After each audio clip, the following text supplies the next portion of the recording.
Chapter 7. Sacrifice. Chan paced the length of the office, his movements quick and precise, energy barely contained. He paused at the display, studying the unusual readings with a mixture of disbelief and carefully measured excitement. "This is impossible," Chan said, his voice tense with restraint. "No fucking shit," Roderick fired back. "But how many times have we said that over the last few years?" His fingers drummed against the polished surface of his desk, the only outward sign of his internal turmoil. Impossible is our business model at this point. Their eyes met across the room, both recognizing the potential gravity of what this might mean. "It hasn't even been 48 hours yet," Chan said, his voice lower now. "We need more information before we commit to anything." "I'm aware," Roderick interrupted, standing abruptly. He approached the window, staring out at nothing in particular. But timing could be critical here. The silence between them hummed with possibility and danger. "What are you going to do?" Chan asked finally. Roderick turned, his expression unreadable. "For now, I'm going to try talking to her."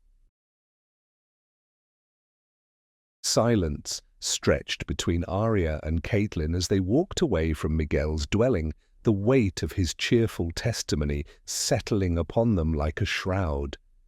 They moved through immaculate gardens where flowers bloomed in colors unknown to Earth, their petals rearranging themselves into slow, hypnotic fractals.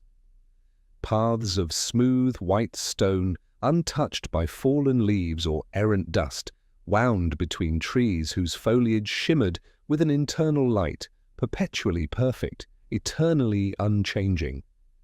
The beauty felt oppressive, a stark, mocking contrast to the gritty reality of correction that Miguel had so vividly described. They reached a small pavilion, secluded within a curtain of weeping willows whose luminous branches cascaded downwards without ever touching the ground. Settling onto the cool, curved bench within the alcove's privacy, Arya finally let the facade crumble. The careful neutrality she'd maintained during their visit with Miguel dissolved, leaving behind the raw ache of grief and the chilling weight of her decision. Her shoulders slumped, and a long, shuddering breath escaped her lips. "Illuminating," she finally managed, the word a dry whisper in the perfect air. "And terrifying." Miguel's home lingered in her mind's eye, not the sterile, minimalist cube assigned to her, but a space vibrant with personal history. Rich geometric patterns in turquoise, ochre, and crimson, celebrating a heritage lost to time, adorned walls hung with textiles woven with symbols that resonated with forgotten meaning. Light filtered through decorative screens, painting intricate, shifting mosaics across the polished floor. It was a home, lived in, cherished, a stark contrast to the generic perfection of most dwellings in Reward. But it was Miguel himself, radiating an almost manic joy, who dominated the memory. 2 weeks ago, agony. Today, paradise, he'd declared, arms spread wide, oblivious to the undercurrent of their visit. His recounting of 53 years in correction. Time loses meaning, pain becomes your identity, had landed like hammer blows on Arya's soul. That was the reality she was choosing to enter. Miguel's escape, catapulted back into the living realm by the very blast that had sent Arya here, his subsequent confusion amidst the chaos of DC, his description of Barrett offering the returned soul's purpose, it all felt like ancient history, compared to the immediacy of the plan solidifying in Arya's mind. Even his mention of President Reed's death. Official story was a stroke, he'd confided, eyes gleaming with conspiratorial relish. But the rumors? Maybe something darker? felt secondary to the critical piece of intelligence they had sought. "How did you even find him?" Arya asked now, pulling herself back to the present, needing to anchor herself in the logistics, the mechanics of their desperate gamble. "Miguel, I mean—" "System alerts," Caitlin explained, her voice low, her gaze scanning the perfect garden as if searching for hidden sensors. "I monitor any administrative traffic mentioning Barrett. When Miguel's debriefing crossed the wire, a returnee from correction, ascended after working directly with Barrett's redemption teams, I knew we had to talk to him." She leaned closer, the intensity back in her eyes. Arya nodded slowly, appreciating Caitlin's cunning. Miguel's earnest description of Barrett's recruitment drive echoed in Arya's thoughts. "He said our suffering gave us perspective. Who better to rescue the damned than the formerly damned ourselves?" The nobility of it, the purpose Barrett offered, contrasted sharply with the cold calculation now required of Arya. Miguel saw redemption through service. Arya saw service through calculated damnation. Then came the crucial detail, delivered with the casual pride of a soldier recounting mission specs. Barrett's next scheduled hunt, 2 days from now, 0500 GMT. Target coordinates corresponding precisely to a specific commercial district in the Living Realms, Washington, D.C., approximately 8 blocks from the epicenter of Gray's thermobaric detonation. Extraction window, exactly 47 minutes. 2 days, Arya repeated aloud. "Yes," Caitlin confirmed, her voice quiet but firm. "The timing, the location, it aligns. But Arya, the practicalities, orchestrating this." Arya stared out at the flawless garden, the impossible geometry of reward mocking the brutal precision her plan demanded. 2 days, 48 hours, to arrange her own death, to ensure it happened at the exact coordinates within reward that corresponded spatially to Barrett's target zone in correction, to time her demise so perfectly that her soul arrived in that agonizing realm just as Barrett's team was operating nearby. 47 minutes. That was the theoretical maximum duration of suffering she might have to endure before Barrett's team, hopefully, found her newly formed demon body and granted her the mercy of redemption, sending her back to the living realm where her powers might function again. Minimized the time. That was the core of it. Every second spent in correction risked transformation, risked the erosion of self, risked becoming one of the tormented creatures she had glimpsed. Miguel had endured 53 years. Arya was gambling on less than an hour. It required impossible timing, perfect spatial correlation, and the horrifying cooperation of the zoo's contained demon. I don't know how we make this happen," Arya admitted, the sheer audacity of the plan threatening to overwhelm her. Getting to the zoo, accessing the enclosure, moving the demon, timing it perfectly with Barrett's arrival on the other side. "One step at a time," Caitlin said, though her own composure seemed strained. "We have the critical information, location, time, that's the anchor. The rest, we figure it out." Arya nodded, opening her eyes. The resolve was there, cold and hard beneath the fear. She took a deep breath. Miguel's description. What correction does to you. She shuddered, the memory of the zoo creature, the contained agony vivid and immediate. The reality of what I'm choosing, it's sinking in. "You can still walk away, Arya," Caitlin said quietly, her gaze searching Arya's face. "No one would blame you." "No!" The word was instant, absolute. "This is the only path, the only chance he has. Everything we've learned, everything we've prepared for, it leads here." As if summoned by her resolve, the soft chime of approaching footsteps reached them. Multiple sets, moving with the unnerving, synchronized grace that marked the collective. Arya looked up, her heart sinking. 5 figures in flowing white garments emerged from behind the weeping willows, gliding towards the pavilion. In the center, radiating serene authority, was Sophia, Arya's designated greeter.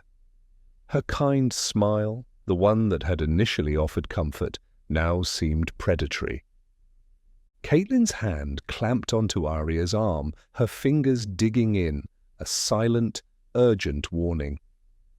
"Company," she breathed, her eyes wide with sudden fear. The 5 collective members stopped at the pavilion entrance, forming a perfect, silent semicircle. Their faces held identical expressions of benevolent welcome, yet their stillness felt watchful, assessing. "Arya," Sophia's musical voice broke the sudden tension, though it did little to ease it. "How lovely to find you enjoying the reflection gardens." Her smile widened, flawless and unnerving. "And Caitlyn. What a fortunate coincidence." Arya swallowed, her mouth suddenly dry. "Sophia, we were just talking." "Of course," Sophia replied smoothly, her ancient, knowing eyes fixed on Arya, seeming to see straight through the flimsy explanation. "The gardens are ideal for contemplation, and after your stimulating visit with Miguel, you must have so much to contemplate." Ice flooded Arya's veins. The casual mention of Miguel, the specific timing, it wasn't a guess. The words were gentle, the tone pleasant, but the message was brutally clear. "Your dedication to understanding the system is admirable, Arya," continued another collective member, a tall man whose kind smile didn't reach his eyes. "And your interest in Commander Barrett's work is quite understandable. His missions are a subject of great interest to many. As is your deep compassion for souls suffering in correction," added a third, a woman whose melodious voice dripped with synthetic warmth. A truly commendable trait. They knew. Every word, every nuance, every carefully constructed layer of their plan. They knew. Yet they stood there, radiating placid benevolence, their kindness a suffocating blanket. The sheer, effortless totality of their surveillance was more terrifying than any overt threat. "We have been meaning to connect with you both," Sophia said, gliding forward, her movements fluid, almost hypnotic. "We sense your distress, your lingering questions about the nature of the realms. Perhaps," she extended a graceful hand, an invitation that felt like a summons, "you would join us now? We believe we can offer insights, share knowledge that might bring you peace." Caitlyn's grip tightened on Arya's arm, a silent scream of warning. Arya looked at her friend, saw the undisguised terror warring with forced composure in her eyes. Then she looked back at the 5 figures blocking the pavilion's exit. 5 pairs of ancient, gentle eyes. 5 unwavering, benevolent smiles. Infinite patience, absolute control. Where could they possibly run? How could they hide from minds that seemed woven into the very fabric of this reality? Refusal felt not just futile, but potentially catastrophic. The trap hadn't just closed, it had been waiting for them all along, disguised as paradise, lined with kindness, and sprung with a gentle, terrifying smile. The hooks dug deeper, biting into muscle and grating against bone, eliciting a fresh, involuntary spasm that sent waves of nausea through Elias Reed. Suspended amidst the groaning architecture of the torture farm, he stared through eyes raw with agony at the vast, impossible machinery surrounding him. Tubes, pulsing with a sickly crimson light, snaked into his flesh at precisely calibrated points, siphoning not blood, but something more fundamental, his suffering, harvested and channeled into the glowing conduits overhead.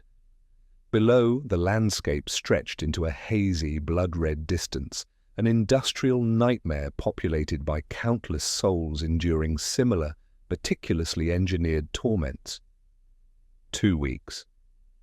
It had only been 2 weeks since the poison, since Julia, since the transition. The memory, sharp and crystalline, offered no respite, only another layer of torment. 2 weeks ago. Consciousness slammed back into him like a physical blow, not a gentle awakening, but a violent expulsion into raw sensation. The first sensation was pain, searing, absolute. He lay sprawled, naked and exposed, on obsidian rock, hot enough to raise immediate blisters, the weeping sky above raining down thick, oily tears of crimson that hissed where they struck his bare skin. He screamed, a ragged, unfamiliar sound torn from a throat raw with the passage between worlds. Where was he? The last memory, the presidential bunker, the familiar burn of fine whiskey, Julia's face, impossibly returned, leaning close, her eyes filled with pity, resolve? Then the creeping numbness, the chilling realization, the darkness. The air itself was thick, vibrating with a soundscape woven from billions of distant screams, a constant, high-frequency keening that burrowed into his skull. He tried to push himself up, his palms instantly searing against the black stone, the smell of his own cooking flesh a gagging horror. Muscles seized, locking his body in an agonizing rictus, his back arching involuntarily, tendons standing out like cables. This isn't possible. I am Elias Reed, President of the United States. The thought, a vestige of a reality suddenly rendered meaningless, was drowned by a fresh wave of agony. He forced himself upright through sheer, indomitable will, the same will that had crushed a revolution and rebuilt a nation. He swayed, vision swimming, teeth grinding together until he tasted blood. Movement flickered at the edge of his vision. Not human. Things skittered from fissures in the rock, forms that defied anatomy, too many limbs, joints bending the wrong way, skin like stretched leather over sharp bone, their eyes, multiple and glowing with mindless hunger, fixed on him. They didn't speak, didn't accuse. There was no recognition of the man he had been, only the raw, predatory assessment of fresh meat, a new soul to torment for fleeting relief. He tried to run, but his legs, unresponsive and racked with pain, buckled beneath him. He crashed back onto the scalding ground as the first creature lunged. Claws, impossibly sharp, tore through the flesh of his shoulder. Teeth snapped near his face, dripping black ichor. He roared, lashing out blindly, connecting with something yielding and chitinous.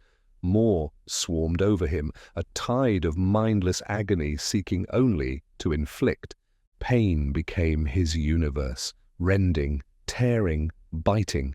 He fought back with the ferocity of a cornered animal, presidential dignity stripped away, reduced to primal survival. His screams joined the ambient chorus of the damned.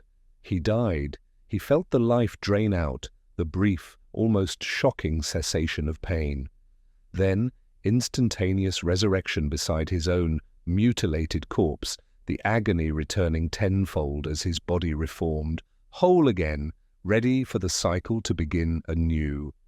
They fell upon him again and again. Death offered no escape, only a reset button for fresh torment. How long this cycle lasted, he couldn't know. Time lost meaning, measured only in the intervals between death and rebirth, between one form of agony and the next.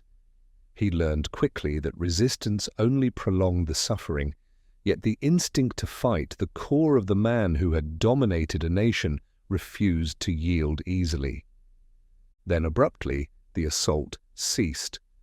The skittering horrors tearing at his resurrected flesh froze, then scattered, pressing themselves flat against the burning stone, emitting low, guttural whimpers of absolute terror. A presence descended, massive, ancient, radiating a cold, terrifying intelligence that dwarfed the mindless hunger of the lesser demons. The air grew heavy, charged with power. Reed, lying broken amidst the scattered remnants of his previous demise, forced his head up. She loomed over him, a being of impossible geometry and biological nightmare. Her form shifted constantly, chitinous plates flowing into shadow, multiple limbs tipped with surgical implements retracting and extending, faces flickering across her primary mass like heat lightning. This was Eve. He knew her name now, remembered her impossibly beautiful human guise invading his bunker, snapping Wayland's neck with casual indifference. This form, however, was infinitely more vast, more monstrous, radiating power that felt fundamental to this realm. Her multiple eyes, burning with cold, ancient light, fixed on him. There was no mistaking the flicker within them, recognition, assessment. She knew exactly who he was. A primary face, vaguely resembling the one from the bunker but distorted, nightmarish, leaned closer. A limb shot forward, wrapping around his throat, lifting him effortlessly from the ground. Reed choked, dangling, the pain from his myriad wounds flaring as gravity pulled at torn flesh. No words were spoken. None were needed. The message was clear in the crushing grip, in the cold, appraising gaze. You are mine. The world dissolved into a blur of impossible speed, not carried, but propelled, dragged through the hellscape by her immense will. He caught fractured glimpses of tormented landscapes, rivers of fire, mountains of fused bone. Then, as they reached what felt like a focal point of Eve's power, reality itself seemed to peel open before them, a wound in space-time, lined with pulsing veins and iridescent, shifting membranes that resembled diseased tissue stretched over impossible geometries. It radiated a nauseating energy, a vortex of wrongness that pulled at his very atoms. Eve plunged them through this monstrous portal, the transition of violent, tearing sensation accompanied by colors that screamed and sounds that clawed at his sanity. He felt a shift, a subtle change in the oppressive atmosphere, the geography altering around them as they emerged instantaneously elsewhere. He was somewhere else, though still undeniably within correction. He registered vast repeating structures stretching into the gloom, the grotesque architecture of the torture farms. Eve deposited him unceremoniously onto a platform humming with contained energy. Before him, hooks descended from the darkness above, not cold metal, but living things, barbed and quivering with anticipation. They plunged into his flesh without preamble. Reed screamed, a raw sound of agony and violation, as they lifted him, suspending him in the air. The machinery surrounding him whirred to life. Tubes snaked forward, thick and translucent, pulsing with the dark energy harvested from others. They found purchase, penetrating his body, violating orifices, seeking direct access to his suffering. His mouth was forced open around a thick conduit, choking off breath and sound. He felt the drain begin, not blood, but something deeper, the raw essence of his pain, his fear, his despair, siphoned away, transformed into the crimson light flowing through the conduits overhead. Harvested, he was fuel. Now, 2 weeks later, by the agonizing crawl of subjective time, that harvest continued. Time had fractured into an endless cycle. Torment, death, resurrection, torment.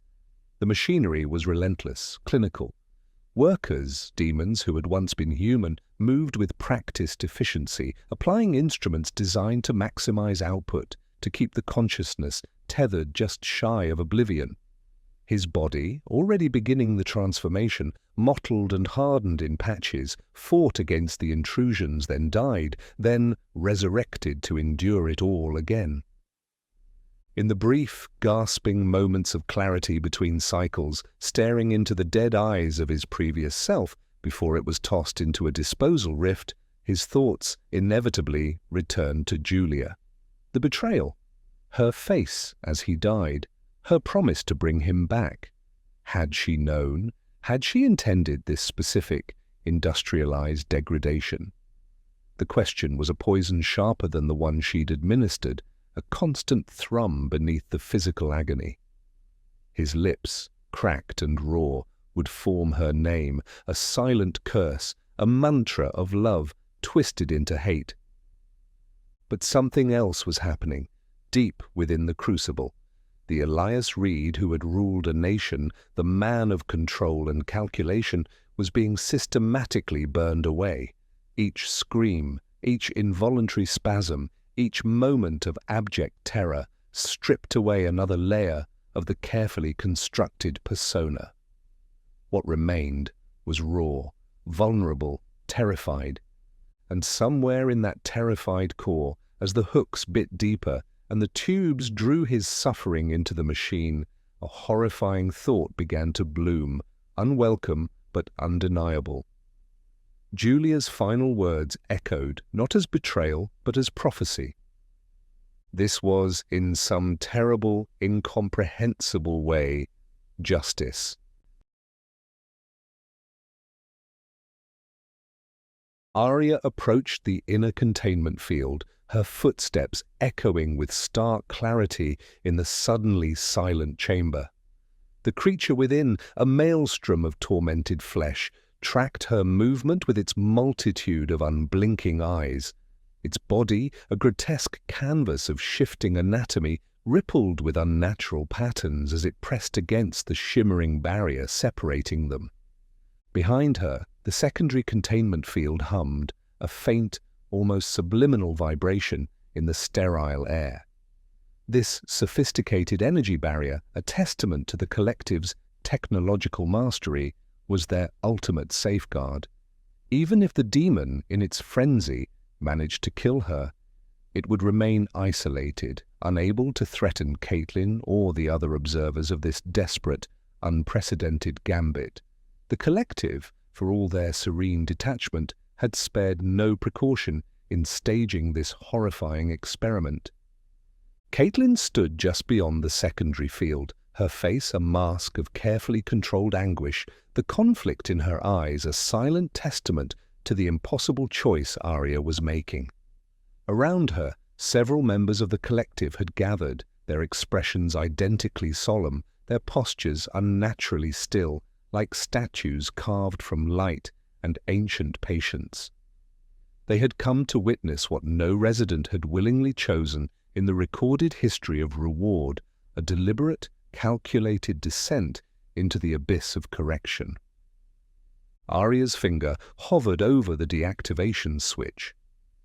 The preceding 48 hours had been a blur of hyper-efficient preparation, a chilling display of the collective's capabilities when sufficiently motivated.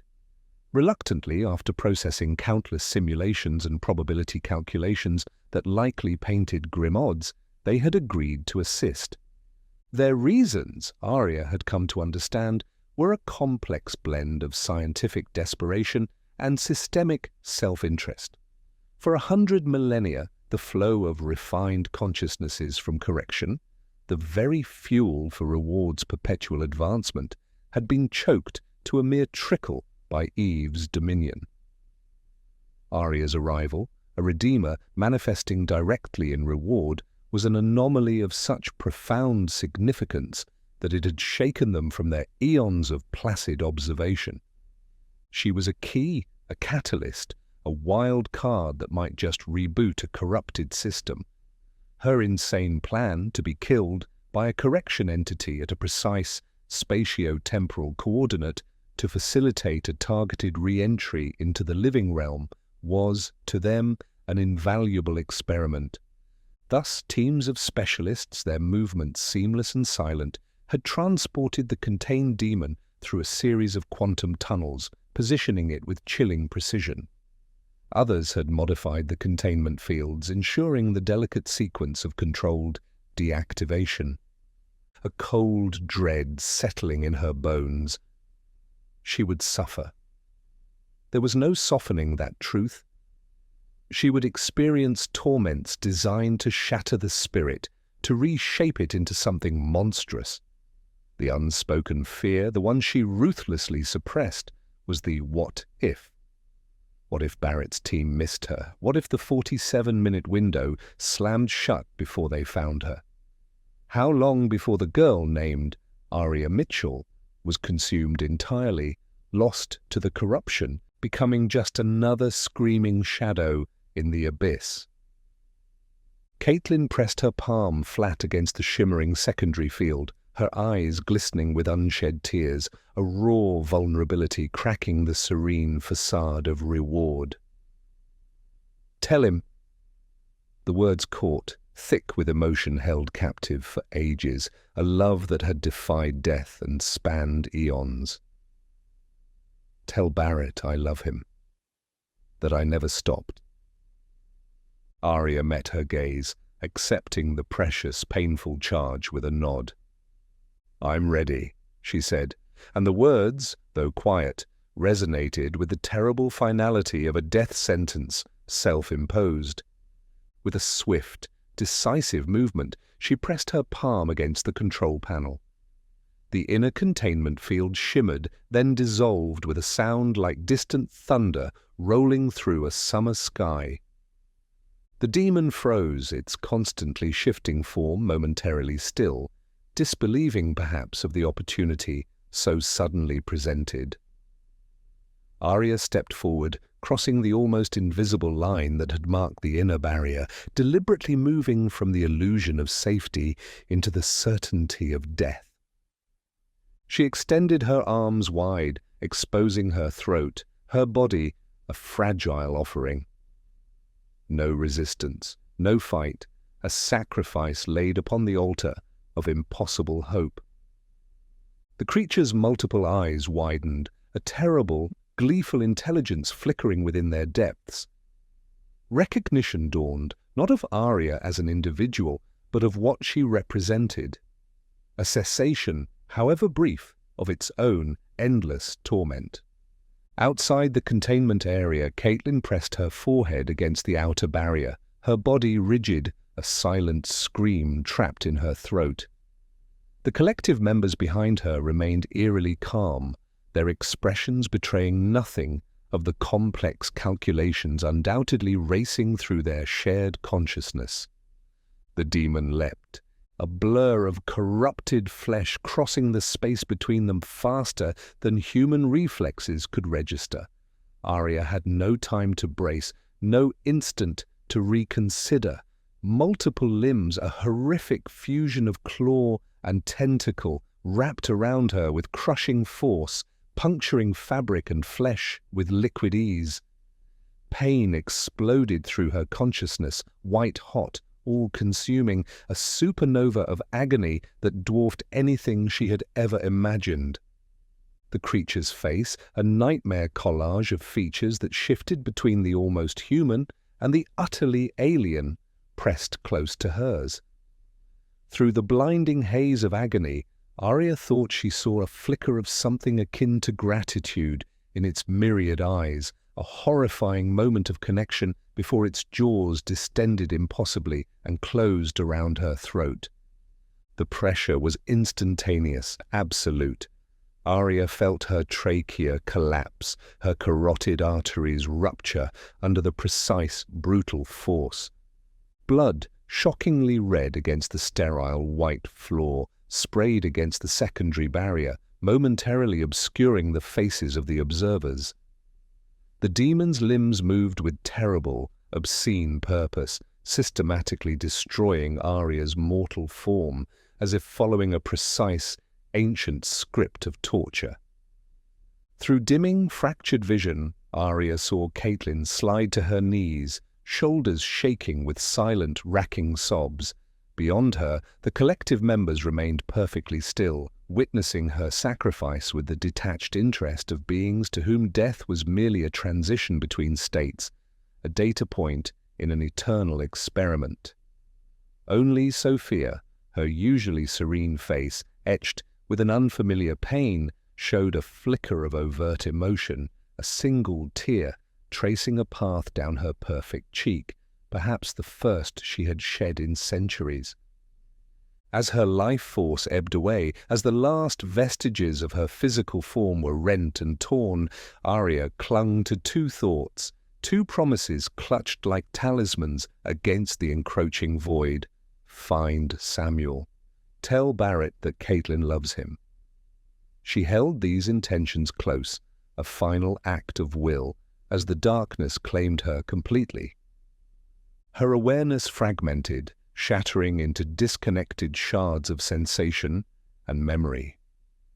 The demon's feeding frenzy continued, a distant, muffled horror, but she no longer felt it, her consciousness already beginning the strange, painful contraction, the compression of essence required to traverse the boundaries between realms. She experienced a bizarre, terrifying doubling of perception, her body being torn apart, violated, consumed, while simultaneously feeling her spirit, her core being, condensing, shrinking, being pulled towards an unseen, irresistible vortex. The final sensation was not pain, but an overwhelming, crushing pressure, as if reality itself folded in upon her, squeezing her essence into something small enough, dense enough, to pass between worlds. Then, mercifully, nothing. Barrett checked his weapon for the fourth time, field stripping and reassembling the modified M4 with mechanical precision. The familiar ritual steadied his hands, though nothing could quiet the persistent doubts circling through his mind. 4 personal excursions into correction and dozens more overseen from command, each one a calculated gamble with lives and souls. He'd watched good soldiers die in that twisted landscape, their bodies immediately reanimating as the demons they'd been fighting only moments before. The image of PFC Mendoza's face contorting in horror as his human consciousness briefly registered what was happening to him before the corruption took hold still haunted Barrett's dreams. Despite the routine they'd established over the past 2 weeks, tension hung in the air like static before a lightning strike. This mission was different, larger, riskier. The previous operations had been surgical strikes, quick in and out extractions with minimal engagement. Today they were establishing a beachhead, attempting to hold territory in the Hell Realm itself. "Final equipment check," Barrett called out, his voice carrying across the garage with the practiced authority of a man accustomed to command. "Heavy weapons teams confirm loadouts. Medics verify trauma kits. I want every soldier carrying double standard ammunition, plus 1 specialty magazine." He studied the assembled force, 120 soldiers organized into tactical units, each assigned to specific redeemers. Their faces betrayed various stages of the same emotional cycle Barrett had observed repeatedly since operations began: determination, masking fear, professional focus, concealing existential dread. The psychological toll of entering correction never diminished, no matter how many times they crossed the threshold. Even the most hardened veterans, men and women who had served in the resource wars, who had witnessed atrocities in Chicago and Detroit, struggled with what awaited them in that inverted world where suffering was the only constant. A hand touched his shoulder, light yet firm. Nyara, her ancient eyes carrying the quiet authority that had made her their most valuable asset. "The vehicles are ready," she said, her accented English carrying traces of languages that had died before humanity learned to write. "But I must caution you again. A portal of this size will draw attention quickly. The energy signature will be visible throughout correction. Barrett nodded, the lines around his eyes deepening. Hence the firepower. He gestured toward the 8 armored vehicles positioned in formation. "And if Eve appears?" Niara asked, her expression betraying nothing of the fear Barrett knew she must feel. Barrett's jaw tightened, tendons visible beneath the stubble that had accumulated during 36 sleepless hours of mission planning. "We retreat immediately. No engagement unless absolutely necessary." The unspoken truth hung between them. No amount of conventional weaponry had proven effective against Eve in previous encounters.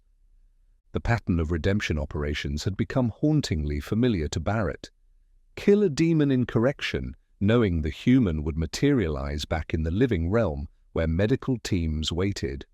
Complete the mission, return through the portal, check the faces of the newly redeemed gathered at the medical stations.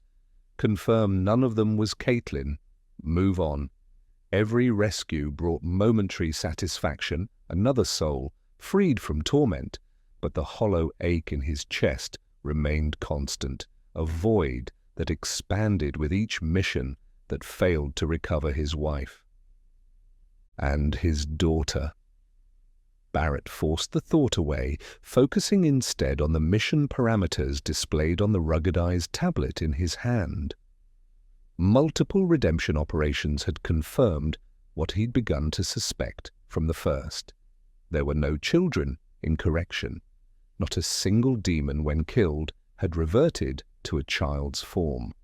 In the weeks since operations began, they'd redeemed over 3,000 souls, men and women ranging from teenagers to the elderly, but never, not once, a child.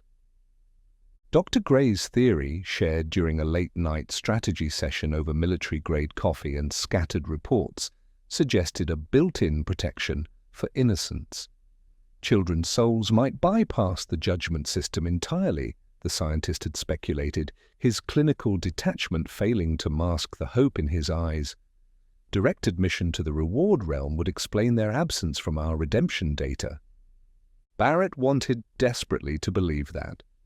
The alternative, that children simply ceased to exist upon death, was too monstrous to contemplate, even for a man who had witnessed the depths of human cruelty during the Civil War's final days. He approached the gathered group. Like Niara, all were ancient African women who had been active before her time, each identified as redeemers in their tribes, each hunted down and killed by Eve during their short lifetimes. They stood apart from the modern military personnel, their postures carrying both the dignity of their original stations and the weight of millennia spent in torment. "Today's operation is our largest yet," Barrett began, making eye contact with each Redeemer. "Your combined effort should create a portal stable enough and large enough for all 8 vehicles to pass through simultaneously. The target zone is the commercial district. Intelligence suggests a high concentration of recently arrived souls in that area." A murmur passed through the group. They knew what recently arrived souls meant, victims of Reed's final purges, executed for witnessing the metaphysical breach or for suspected Redeemer abilities.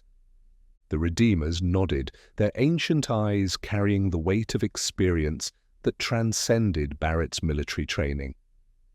General Wayland's voice crackled over the command channel. 10 minutes to portal creation, all units final positions. Soldiers loaded into vehicles, weapons were armed, medical teams took their positions. Barrett felt the familiar pre-mission tension coil in his gut, not fear exactly, but the heightened awareness that came with imminent danger. "Anything I should know?" he asked Niara quietly, as they walked toward the lead vehicle. She paused, her expression troubled. "Something feel different today. The boundaries between realms feel thinner than usual, more permeable." She gestured vaguely toward the space where the portal would soon appear. It is as if the walls between worlds are wearing thin, like fabric rubbed too often in the same place. Is that good or bad? Nyara's ancient eyes met his. Change is rarely comfortable, Commander. The air feels thin, like old cloth worn through. The echoes between here and there are louder today. She glanced towards the Redeemers taking their positions. It feels like the turning of a great wheel, long stuck, beginning to move again. What it crushes beneath or lifts towards the light, that remains to be seen. With those unsettling words hanging between them, they reached the command vehicle. Barrett climbed into the lead APC, taking his position beside the driver. Through the armored viewport, he watched as the Redeemers moved into formation at the center of the garage. "Redeemers in position," came the confirmation through his earpiece. "Portal creation commencing in 3, 2, 1. The 9 Redeemers raised their hands simultaneously, eyes closed in concentration. The air between them shimmered, then began to fold inward on itself, reality crumpling like tissue paper. Unlike previous operations where individual Redeemers had created separate portals, this time they worked in concert, their combined abilities focusing on a single, massive breach. The effect was spectacular and terrifying. The tear began at the center of their circle, a pinprick of absolute darkness that widened with alarming speed. Electricity crackled around its edges, blue-white arcs that illuminated the garage in strobing pulses.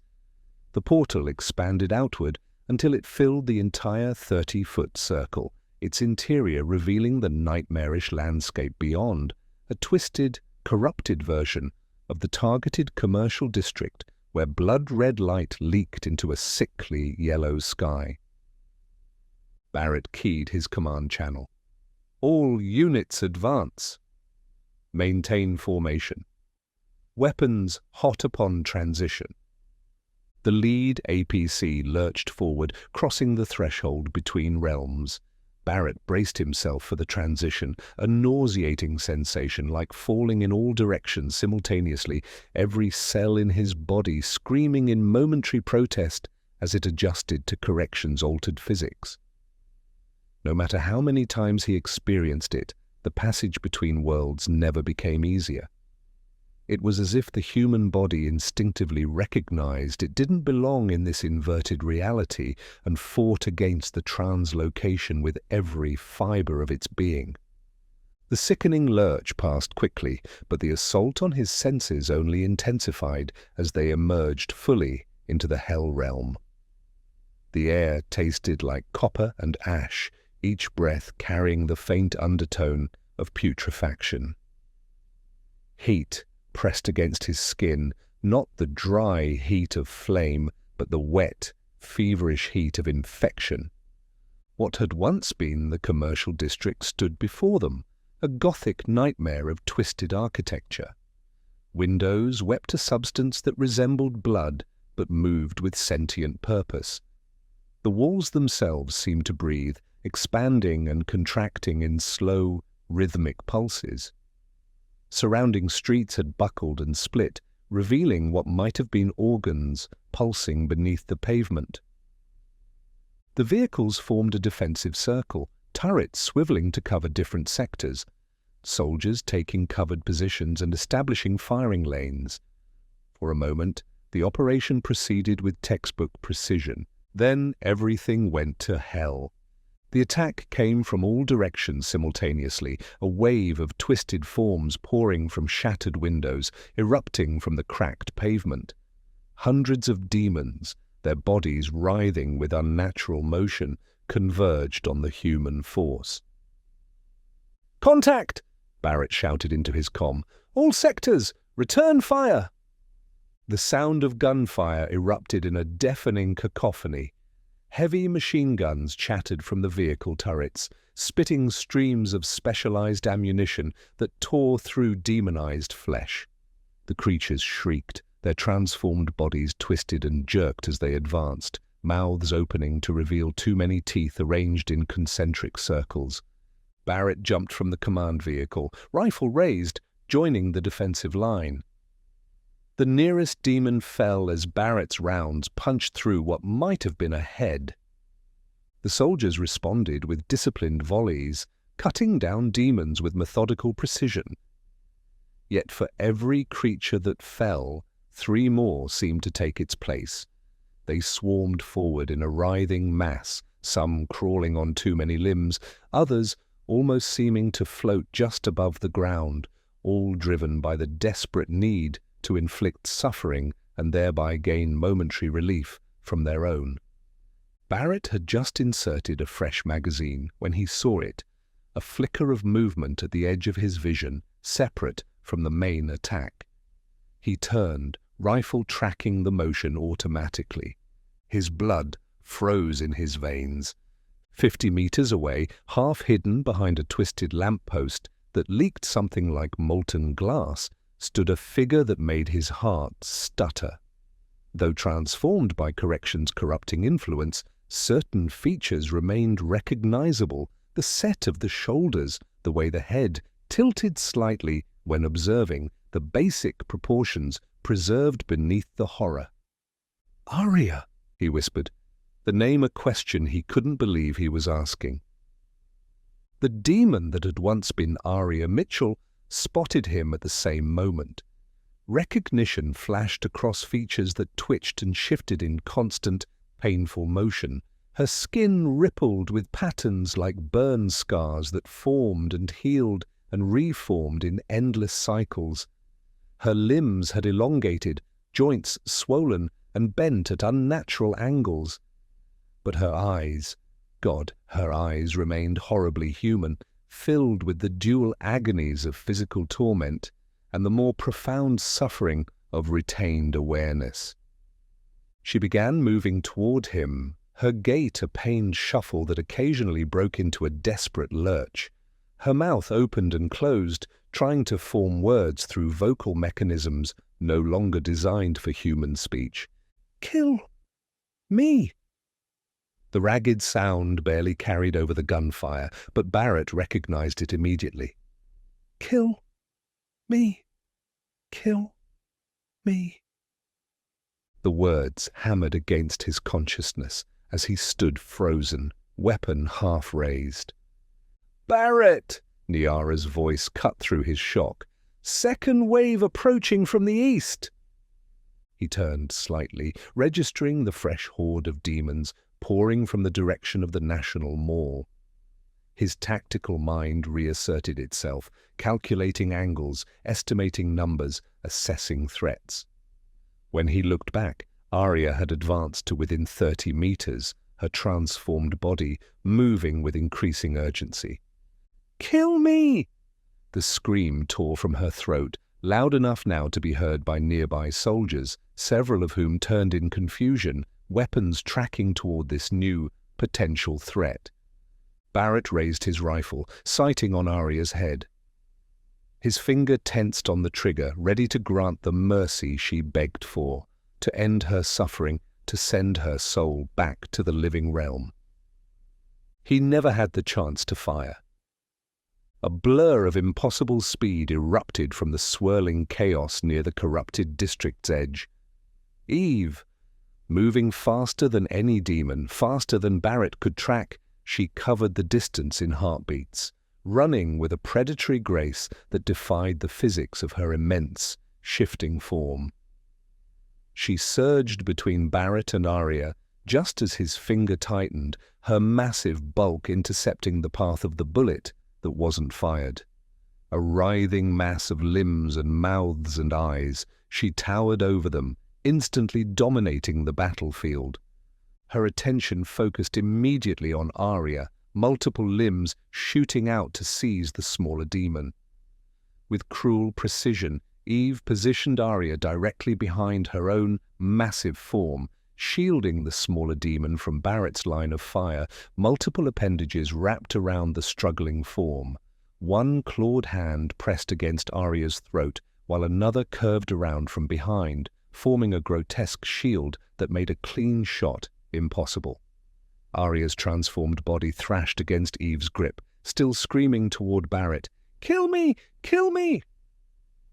Eve turned toward Barrett, her primary face, a nightmare amalgamation of features that suggested femininity without achieving it, twisting into something that might have been a smile.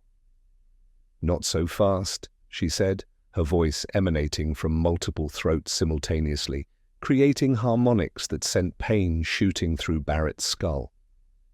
Chaos erupted across the battlefield. Soldiers redirected fire toward this new, massive threat, rounds pinging uselessly off Eve's constantly shifting form. She ignored them completely, her attention fixed on Barrett as she kept Arya squirming in her grip, positioned perfectly to prevent any shot that might free her. "Has your president considered my proposal?" Eve asked, her voice somehow heard perfectly despite the cacophony of battle. Her question sent ice through Barrett's veins. She was indeed seeking some kind of negotiated arrangement with the human government. Barrett maintained his aim despite knowing the futility. "Let her go. Stand your people down. We're still considering your proposal." Eve's form rippled with what might have been rage. "You're still considering while stealing my property?" Her multiple limbs contracted, squeezing Arya, who emitted a sound no human throat could produce. "Perhaps your president needs more encouragement? I've heard he likes you." Eve's head rotated 180 degrees to look at the captive Arya, then snapped back toward Barrett with unnatural speed. "Both of you, in fact. Maybe he'll negotiate for your souls." Before Barrett could respond, Eve moved, a blur of motion that crossed the distance between them faster than a thought. Multiple appendages wrapped around Barrett's body, lifting him off the ground with casual strength. He fired reflexively, rounds tearing into Eve's mass without apparent effect. Eve raised him to eye level, her multiple gazes studying him with scientific interest as she began to squeeze. Barrett felt his ribs creak under the pressure, his lungs struggling to expand. Through dimming vision, he saw soldiers redirecting fire toward Eve, heavy weapons pouring ammunition into her massive form without visible impact. "This is it," he thought, with strange clarity. After all the missions, all the souls saved, this is where it ends. Then the world changed. A voice thundered across the battlefield, louder than the gunfire, louder than the screams of demons and humans alike. It seemed to come from everywhere simultaneously, resonating not just in the air, but in the very fabric of reality itself. "That's enough of this nonsense, Eve. We need to talk." The battlefield fell into sudden, complete silence. The air itself seemed to crystallize, all motion suspended in a moment of perfect stillness. Then reality fractured along invisible seams. The sky split open like tearing paper, revealing not darkness but a blinding light that defied description, neither white nor golden, but somehow encompassing all colors simultaneously. From this cosmic tear descended a figure surrounded by a nimbus of impossible radiance. As he approached, the light receded enough to reveal the most incongruous sight Barrett had ever witnessed. A man in his 60s, barefoot in flip-flops, wearing cargo shorts and a black hoodie.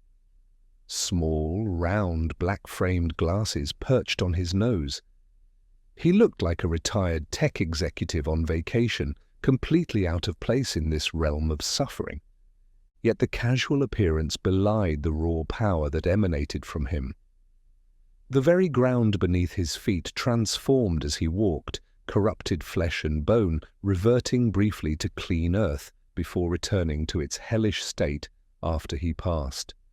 Demons shrank away, pressing themselves flat against the ground in postures of abject terror. The air around him shimmered with energy that made Barrett's teeth vibrate in his skull. Eve froze instantly, her form rigid with unmistakable terror. Her multiple eyes widened, her constant shifting temporarily halted as she stared at the newcomer. Her grip on Barrett loosened enough for him to draw a painful breath. Even in his oxygen-deprived state, Barrett could see something he never imagined possible. Eve, the ancient horror that had ruled this realm for 200,000 years, was afraid. The man in flip-flops casually approached, seemingly unconcerned by the battle raging around him. No bullets seemed to touch him, no demons approached him. The reality of correction itself seemed to bend around him, accommodating his presence like a river adjusting its flow around an immovable stone. He reached out one hand toward Eve, his expression showing mild irritation rather than fear or anger. He surveyed the scene, then his gaze locked onto Eve, a flicker of something complex. Disappointment? Scientific curiosity? Annoyance? Crossing his features. "What have you become, Eve?" he asked, his voice quiet, yet cutting through the chaos. His fingers made contact with Eve's nearest limb. Both figures, the massive horror that was Eve and the unassuming man in flip-flops, vanished instantly.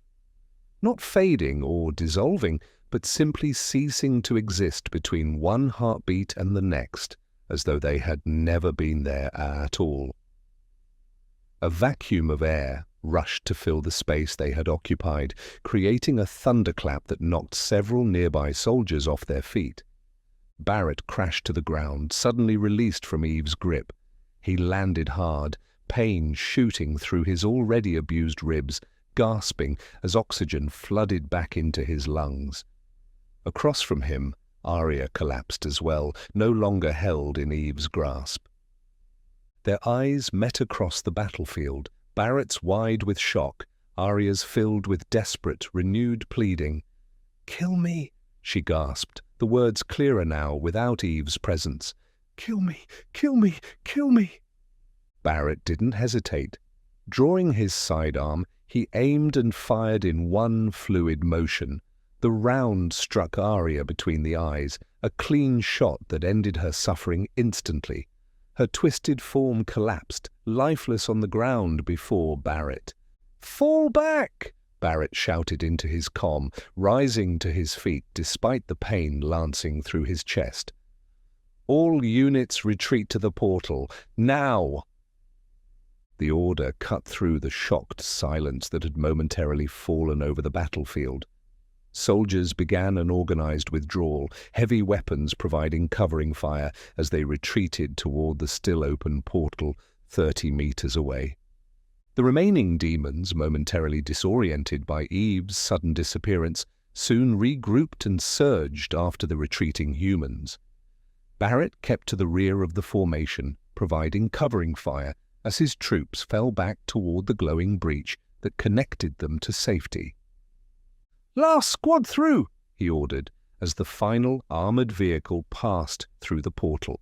He backed toward the shimmering gateway, rifle still raised, picking off the closest pursuing demons with precise headshots.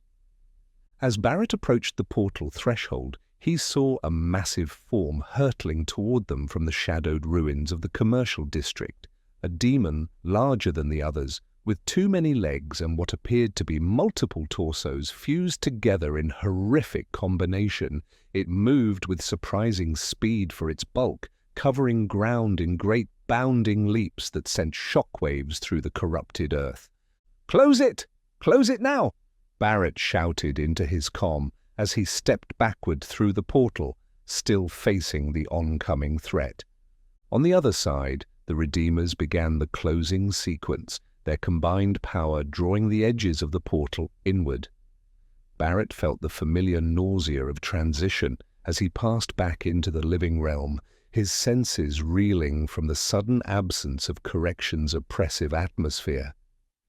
The massive demon reached the portal just as it began contracting, thrusting multiple appendages through the narrowing gap in a desperate attempt to follow. Barrett and several soldiers opened fire, rounds tearing into the limbs that writhed and grasped at the garage floor. With a sound like tearing fabric amplified 1,000-fold, the portal snapped closed.